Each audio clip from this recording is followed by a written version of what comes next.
Hi, David Odell here with Odell Complete Concrete. Actually, this is like a part two of a three-part series. We did the garage floor on the previous video, and now we're going to be doing this little shed slab or storage area. And they have a water softener over here that's going to get moved. It's going to get relocated temporarily. Then it'll get set back down. They can replumb it, clean it up a little bit if they want to, but in the meantime, we just removed all those bushes. We're gonna set this up. We pushed some sand from the other areas over to here and compacted it, got it ready for concrete.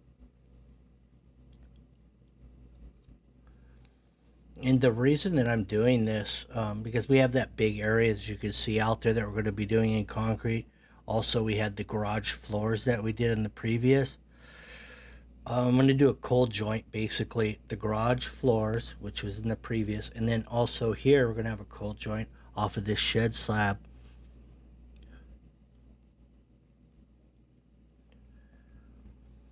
Also, that'll give us easy access and area to work the big pour off of without having to, walk around a lot of wet concrete. I can actually use this for a staging area for brooming the concrete on the big pour and stuff like that.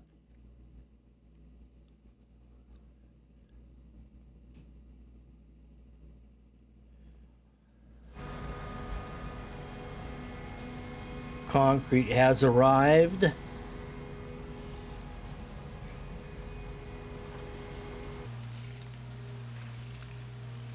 We got the Owens Corning rods in there, and that's fiberglass, 3/8 inch diameter. We're looking at about a 2-foot centers on all that. And the dobies we used was the broken concrete that we removed.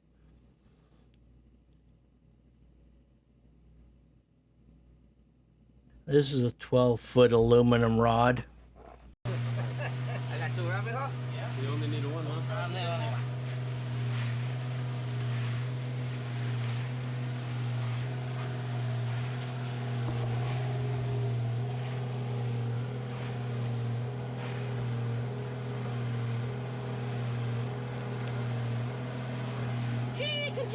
Chicken. Feed the chickens. See? Well, that's how he feeds the chickens, basically throwing concrete back on the edge. Here's a 3-foot wide wood bull float.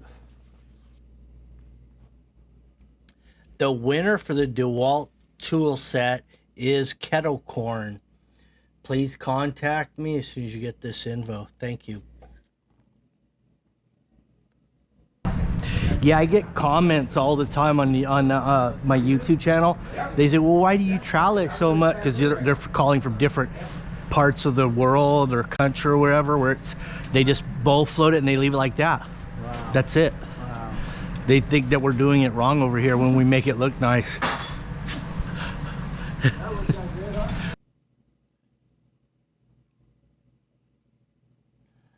So as you noticed, he went around it with a hand float, wood hand float around the perimeter to get those edges nice and flat. And then followed it up with a Fresno.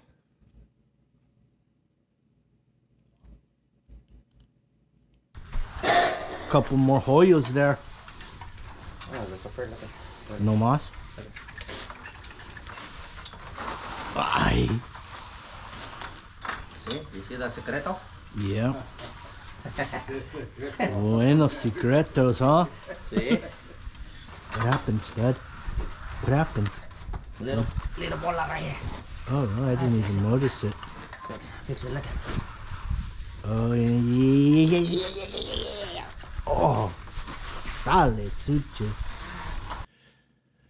So basically what he did there, as he was bowl floating in a good bowl floater, if you got a good bowl floater on the team, he'll feel stuff that's not quite right, as he runs it over, and then he can make some minor adjustments, push the highs to the lows, take the highs to the, stuff like that, and just get it flatter. But, it takes a lot of practice to be able to do that.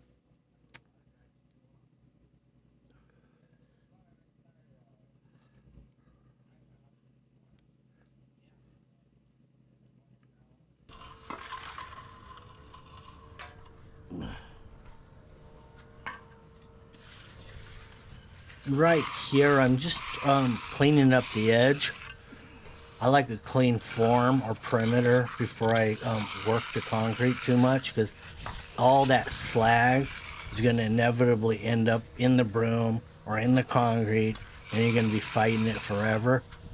So I like to clean all the perimeter really well to begin with before I work it.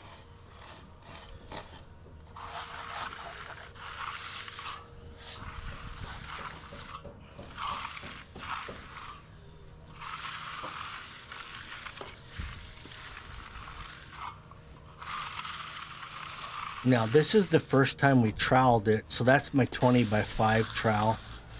As we get, as it gets harder, we'll bust it down to like a 12 by 5 trowel. Ay, ay, ay.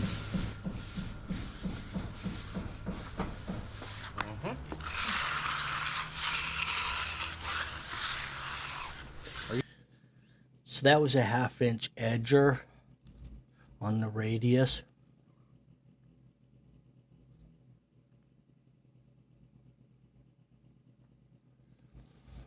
So you're probably wondering, why didn't we just pour all of this stuff all at once? And the way it worked out with the concrete loads and the maximum that they can carry in a truck, because of the street limits and stuff like that, is 10 yards around this area. That's the max load on these streets. So it worked out. I could get 10 yards to do the entire garage floor and this little area over here at the same time. So in other words, it doesn't make any difference how I do this, as long as I do it in 10 yard increments. I'm not losing any money on the deal.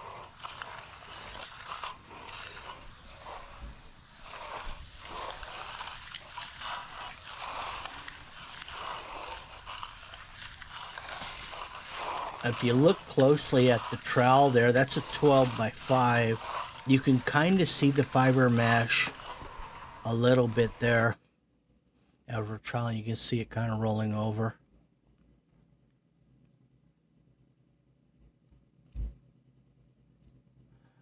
The nice thing about what the fiber mesh does is it holds it together. It prevents shrinkage cracks. It's not structural integrity with the type of fiber that I'm using, although they do make some fibers that can entirely replace steel. But this particular fiber is just for shrinkage cracks.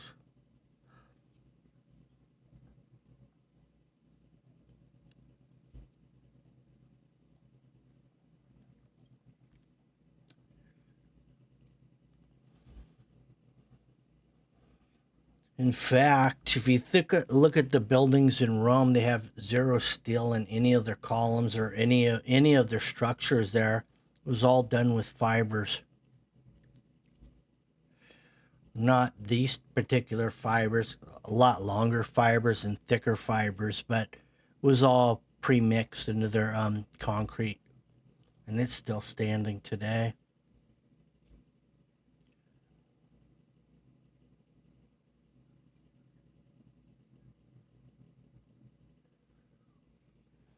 So that particular broom is 100% nylon, and that's about a medium coarse. They have 3 different textures on those nylons.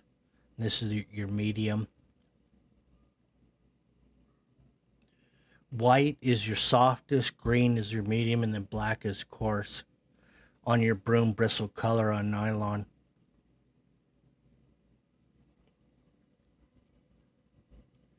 I'm going to be making 2 saw cuts in this also, and those saw cuts that I make, they will I'll determine on the big pour before I start saw cutting this small slab. I'll determine on the big slab where I want the cut so they can run all the way through.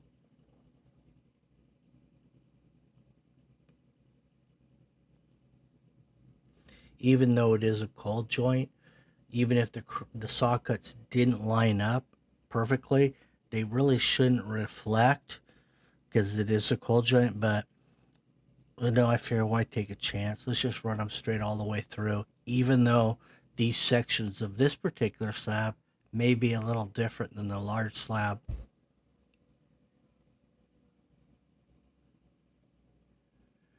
So I've got the Medusa from Skill. It's designed to cut concrete and it rolls really straight. Really nice tool. Then I've also adapted that to a DeWalt cordless vacuum, and I've added some more hose to it. That way, I don't have to keep moving that vacuum around. I can do a lot of cuts before I have to move it. I can get some footage in. You can put. I have a wheel cart too for that little cordless vacuum, like furniture dolly cart that I can roll it around on. But here it is the very next day. We got our cuts in. You can see how it's starting to cure out. See those little white spots? That's inevitably what it will all look like, the lighter color. So I did one cut, and you can see how the sections aren't equal, but this particular cut gives me 2 cuts in the large area, equally spaced. And they all run through beautifully. Anyway, thanks for watching, and make sure you like, share, subscribe.